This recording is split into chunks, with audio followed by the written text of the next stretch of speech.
Titration of monoprotic, diprotic and triprotic acid का titration देखते हैं। देखो, मोनोप्रोटिक का मतलब ऐसा कोई एसिड जो एक ही H प्लस डोनेट करे।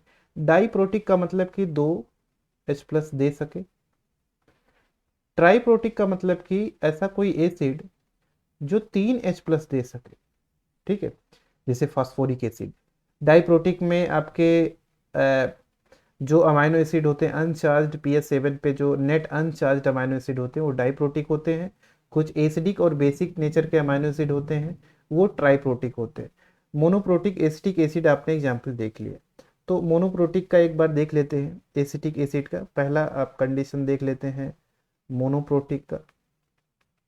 मोनोप्रोटिक मोनोप्रोटिक का एग्जाम्पल क्या हो जाएगा, CH3COOH। ठीक है, ये आपका डिसोसिएट होता है किस में, एसिटिक एसिड डिसोसिएट हो जाएगा एसीटेट आयन, और एक ही H प्लस इसने डोनेट किया। इसका pKa वैल्यू कितना हो जाता है, 4.76। मतलब इस pH, उस pH पे जहाँ पे 50-50% या 50% ये एसिटिक एसिड एसीटेट आयन में चेंज हुआ है, उसी को pKa वैल्यू बोलेंगे। ठीक है, ये इसका pKa वैल्यू होता है।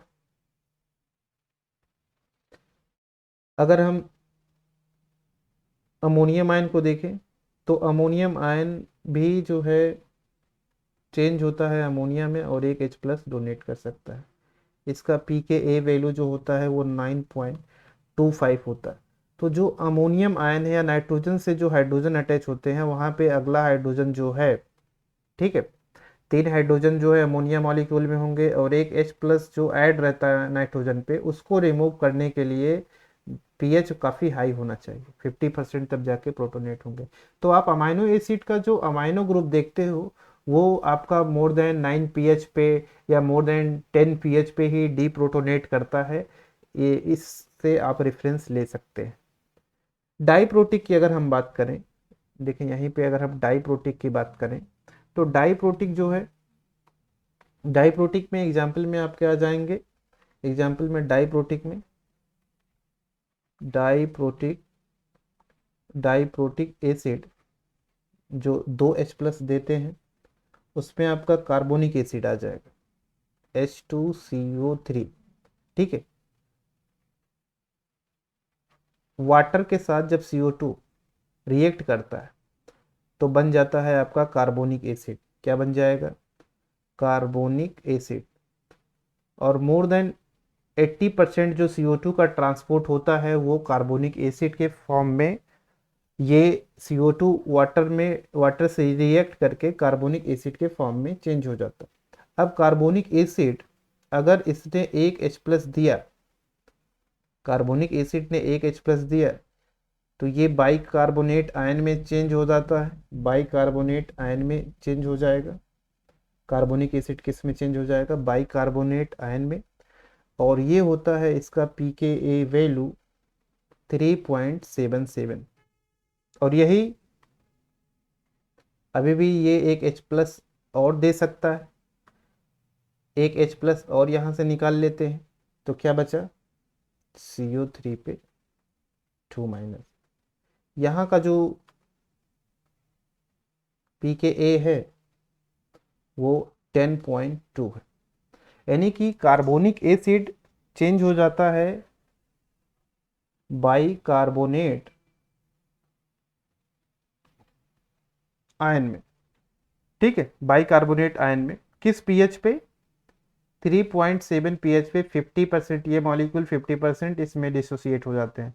लेकिन जब पीएच बहुत ज़्यादा बढ़ाओगे 10.2, तो इस पीएच पे जो है ये एक H प्लस और डोनेट करता है। तो पहला H प्लस जो है लो पीएच पे, और दूसरा H प्लस जो है हाई पीएच पे ये डोनेट करते हैं डाइप्रोटिक एसिड। यहाँ पे ये डाइप्रोटिक का था। एक केस देख लेते हैं ट्राइप्रोटिक का। ट्राइप्रोटिक का ट्राइप्रोटिक एसिड का। अब यहाँ पे एक इंपॉर्टेंट चीज और ध्यान में रखें यहाँ पे, कि हमने जो बफरिंग रेंज की बात किया था, तो बफरिंग रेंज एसिटिक एसिड के केस में क्या था कि 5 और 3 के बीच में था, 5 pH एंड 3 pH के बीच में, क्योंकि वहां पे एक ही pK वैल्यू है। यहाँ पे दो pK वैल्यू है, एक pK ये वैल्यू A और एक ये वाला, तो बफरिंग रेंज 2 हो जाएगा। बफरिंग रेंज 1 2 है, इसमें माइनस कर देंगे तो 2.772 कितना हो जाएगा, 4.77, ये एक बफरिंग रेंज हो जाएगा। एक बफरिंग रेंज यहाँ पे हो जाएगा 9.2 टू 11.2, ये बफरिंग रेंज हो जाएगा। ट्राईप्रोटिक की बात करें तो ट्राईप्रोटिक के एग्जाम्पल में आप तो यहाँ पे फास्फोरिक एसिड ले लेते हैं, फास्फोरिक एसिड H3PO4। तो फास्फोरिक एसिड जो है इसने एक H प्लस दिया तो ये चेंज हो गया H2PO4 माइनस, और इसका pKa यहाँ पे है 2.14।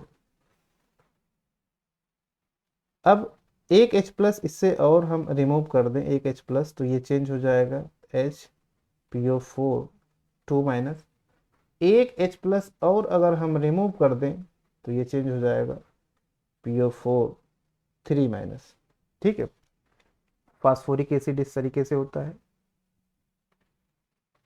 4 ऑक्सीजन और ये हाइड्रोजन लगे होते हैं, और ये H प्लस रिमूव करते हैं -4। तो इस तरीके से फॉस्फेट ये आप स्ट्रक्चर देखते हो जो आपके डीएनए में न्यूक्लियोटाइड के कंडीशन में होता है, एक फॉस्फेट, दो फॉस्फेट, तीन फॉस्फेट, या यही फॉस्फेट आप डिफरेंट पोजीशन पे देखते हो या फॉस्फोराइलेशन के टाइम पे देखते हो।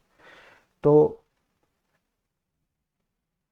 यहाँ पे इस केस में यहाँ पे जब जो है दूसरा H प्लस देते हैं तो ये यहाँ का pKa वैल्यू होता है 6.86 और यहाँ का pKa वैल्यू कितना होता है 12.4।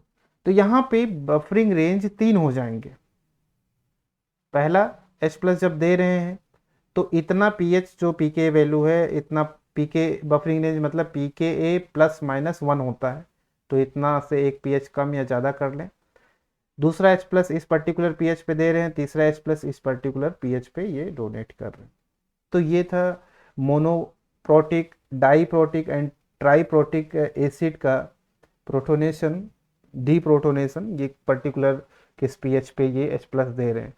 अब यहीं पे आप जब ये pH आप जैसे जैसे बढ़ा रहे हो वैसे वैसे H प्लस ये डोनेट कर रहे हैं, और जैसे जैसे आप pH अगर डिक्रीज करोगे वैसे वैसे जो है H प्लस गेन करेंगे, ये भी आपको यहाँ पे ध्यान में रखना है।